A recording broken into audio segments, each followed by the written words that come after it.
Here we are inside the Wicked Dolphin. Now, before we go any further, Paul. Boy. Oh, yes, sir. You know what question I'm going to ask you, don't you? No, I have no idea. Yes, you do. Where does the name Wicked Dolphin even come from? Ah, yes. Okay, so the owner here, her name is Joanne. She lives right on the Gulf. And she has 2 outdoor dogs. Their names are Casper and Joe. They hang out outside all day, every day. And living where she lives, as the tide comes in and out, all the fish come in and out. And the dolphins learn very quickly that the dogs don't like them and that the dogs are afraid of water. So the dolphins will come right up to the dock and just swim by real slow, and the dogs will chase them back and forth on the seawall. So her husband calls them those wicked dolphins, because he's got to wake up at like 3 o'clock in the morning and stop the dogs from waking up the neighbors. Nice. It's pretty funny. You can go on our Facebook. There's a video of it right on our Facebook.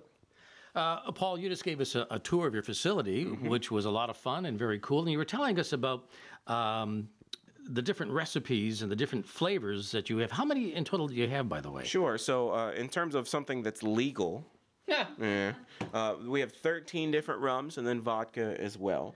But we're always under research and development. We're always trying new things and innovative things. So how did you sort of narrow it down to those ones? Just really, the others just didn't taste right? market. It's really kind of, you have to decide what sells in the market and what's popular in the market. But we don't, just because coconut rum's popular, we're not just going to make coconut rum. We're going to figure out a way to make it uniquely ours and something that we want. So a lot of it is just seeing what's popular. And then how can we turn that into something that defines what Wicked Dolphin is? Our local ingredients, our craft ingredients, our handmade products.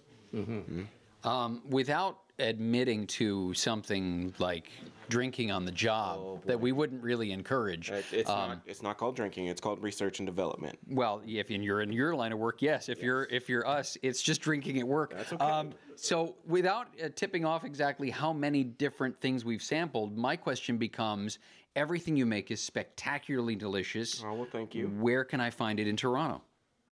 Oh, boy, you had to throw that one at me, didn't you? Yeah. We just talked about this, and he wants to throw this out anyway. Okay, so we have begun the process of working with Canada and the Canadian government with distribution. We've had a lot of bars and restaurants come up here and talk to us about getting into their facilities. So the best thing you can do right now is I have an online retailer, not connected to Wicked Dolphin because that's illegal, but I have a company called Browdies.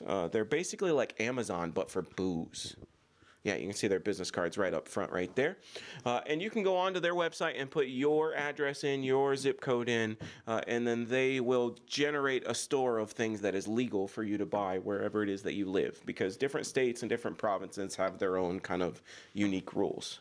Okay, and part of the reason I asked that question is because as I was asking it, I know I can't get your stuff in Toronto, at least not without their help. Throw me out there. No, but I want to what has to happen? Right? It's olive oil. Yeah, what has to happen in order for you to be something we can purchase in Canada? So we've sent all of our information to the government that governs liquor within Canada. The biggest thing we can do is you guys, go to your bars and your restaurants that you eat at every day. Go to your liquor stores where you buy everything you already buy and say, hey, I want this stuff. How do I get it? And then the drive from the business owners going to those locations and saying, hey, I really want this stuff, is really going to say, okay, maybe we do have to think about letting these guys in or bringing something in. So now, can you name just a few of the flavors? I know you already have, but for our viewership and listeners, and which one is your favorite? Sure. My favorite is your favorite as well. Probably the most well-rounded rum we make is our black rum. It's a really light rum that's flavored with molasses and vanilla. It's got a beautiful, beautiful flavor to it. Really clean and easy to drink. Some of our more popular rums are like our coconut rum, which is 60 proof, and it's flavored with coconut water and real ingredients as opposed to flavors and artificial products. We do some spiced rum that's got some orange peel in it because, again, we stick to a lot of those local ingredients, and orange is one of those things that's local. I like some bourbon, so Gold Rum is a great place to go, aged for 3 to 4 years in bourbon barrels. Woodford Reserve bourbon barrels if you're a Woodford drinker. And then the vanilla rum is, because cake frosting is delicious, especially if there's alcohol in it. So 3 unique kinds of vanilla really give you this kind of rich flavor. I put it in ginger ale and it tastes just like cream soda. And if there's anybody who likes cake. Cake? All right, enough with the cake. You've been busted. It's such a long story this week. Okay, so if we're coming into town, we got to come and see you. But if we're maybe not coming into town today, where do we find you online? Sure. WickedDolphin.com is my website. That's a great place to start. You can also go on to other retailers who have information about me, things like our TripAdvisor and all your touristy type sites like Yelp and stuff like that. WickedDolphin.com is going to give you all the information on how to get here, how to sign up for a tour, a little bit of a rundown of all the different things that we make. We don't share everything with the website, though. Because we want you to come in here and find out some cool things and some different things and interesting things that you wouldn't just get all my information off the website. So. And if people come in, will you give them a tour of where every single one of these medals back here comes from? If you want to know, yeah, it's going to be a long process. I mean, you can see there's about 30 of them, I think, back here now from anywhere from Washington, San Francisco, Miami, Spain, Washington, D.C. We do have some international medals from Madrid. Yeah, but go ahead, mention the USA Today thing. Oh, you want the USA Today thing, yeah. So every year the USA Today does what they call their Reader's Choice Poll, where you get to pick the best of any one distillery in the country. And after the USA Today did their voting, voters did their voting, in 2016, we were voted the best craft rum distillery in the United States.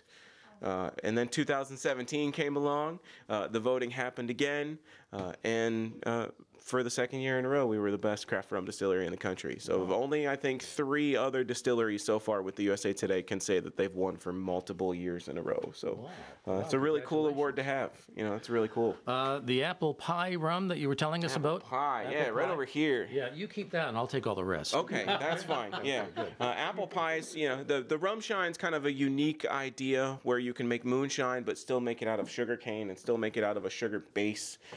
You get lots of those backwoods boys from Kentucky and Tennessee, and they want their moonshine. So we can do moonshine, but again, just like everything else we've talked about, we can do it in our way. And make it something that's unique to the way Wicked Dolphin designs their alcohols. I think we should get back to the taste testing, don't Yeah, you? let's do I think it. so, What are we yeah. drinking? Thanks for the tour. Can I buy you a drink? Yeah, well, what are you buying? Well, how about this? I'll buy you a drink, because I can do that. Okay, we need to turn everything off so that we can keep doing this. All right, thanks, Paul.